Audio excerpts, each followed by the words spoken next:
Hi, I'm David Fowler, an attorney and president of the Alliance for Law and Liberty.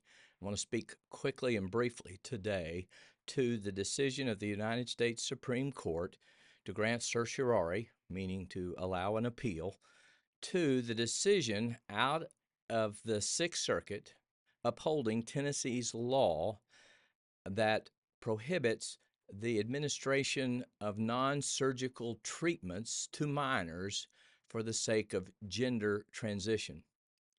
A couple of things are very important. First, the court did not take up the question presented by the ACLU about the scope of parental rights. Do parents have the right to approve this? So that's good. The only issue is whether this law violates the Equal Protection Clause. What's important to know about that is the Equal Protection Clause applies to persons, okay? And so fundamentally, this is the issue. States have a duty at common law to protect the fundamental rights of persons, which include their body, their limbs, and their health from injury by third parties. That's why we have laws about assault and battery and car wrecks and slip and falls. The states in the courtrooms are protecting the fundamental right at common law of persons to the health of their body and their limbs. So what the Supreme Court is going to have to decide, I hope, is what is a person as a matter of law. Now, let me give you a little insight here. So far, in the legislative process, all the organizations have argued what persons are as a matter of science, not as a legal question.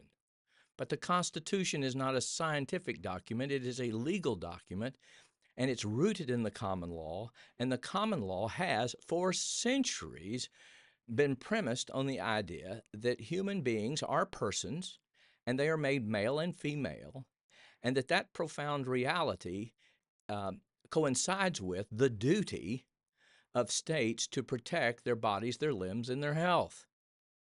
So we got to stop making scientific arguments and make legal arguments. Now, here's what I think may well happen.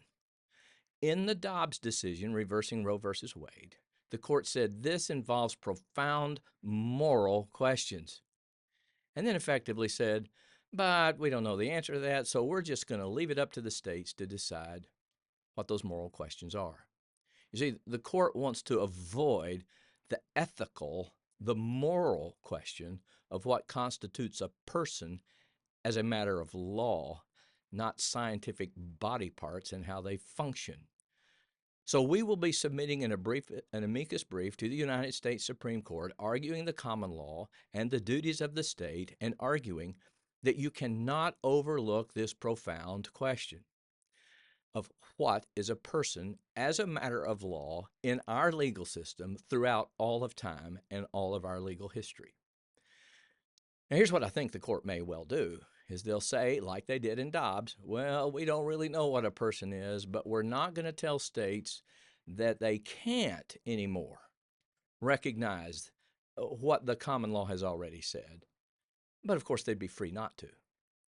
And that's where we need to get to, my friends, is the court deciding these profound moral questions of what constitutes a human being, a person, and then saying, so states are not free to allow doctors to injure the procreative capacities of human beings because, in principle, that's the kind of persons that we are. So we're going to be trying to push the court into that direction. And if you know an organization that would want to be a part of that kind of amicus brief and none of this science mumbo-jumbo democratic process stuff, please let us know. You can reach us at info@factn.org. That's info@factn.org. Thank you.